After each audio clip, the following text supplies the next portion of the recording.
Why do we love explosions? No, seriously, why does watching a truck flip 12 times while a man in sunglasses walks away in slow motion make our brains go, ah, yes, this is cinema? Because action movies aren't just entertainment, they're chemical warfare on your nervous system.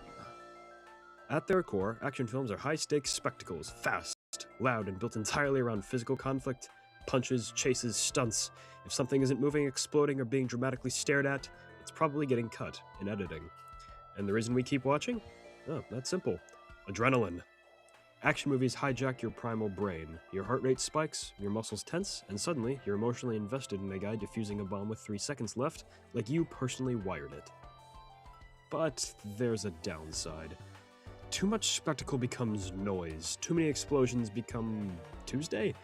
And realism, yeah, that left the building somewhere around the 3rd backflip off a helicopter. Let's rewind.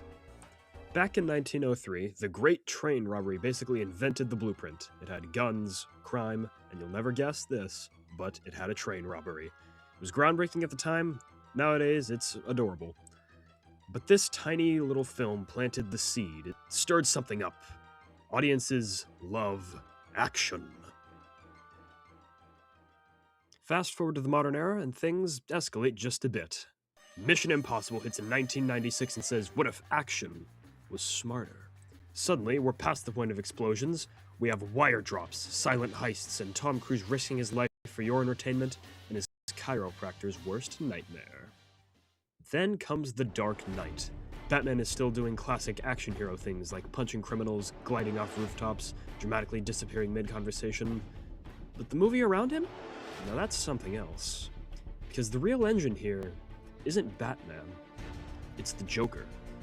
In his own words, it's not about money, it's about sending a message. How far will someone go to do the right thing? Is chaos inevitable? It's a way more philosophical take on action. And then, Transformers crashes in like a freight train that turns into a robot. This is peak Michael Bay.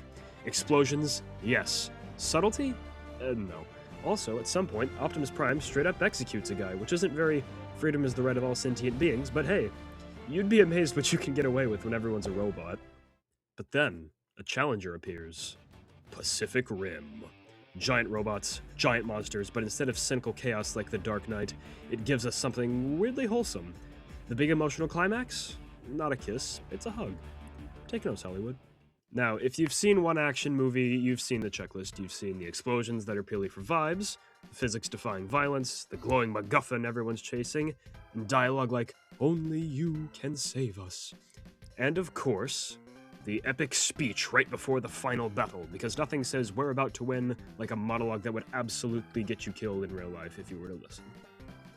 So why does this formula keep working? Well, it's engineered to. Action movies are built for the widest audience possible. Global, visual, it's easy to follow. You don't need to understand the dialogue when a character is being thrown through a building.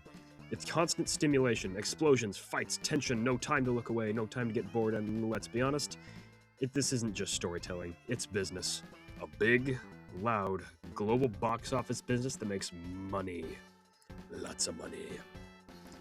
And here's the twist. Action actually has a sibling. Horror. Both are what you could call visceral genres. They mess with your nervous system. They give you a thrilling rush every time you see a car blow up or the killer chase their victim. But where horror gives you thrills through feeling fear, action makes you feel unstoppable. It's the same brain, different flavors. So yeah, action movies may be unrealistic, predictable, and occasionally ridiculous, but they tap into something ancient and primal in our tiny brains. Something that sees a helicopter explode midair and goes, more.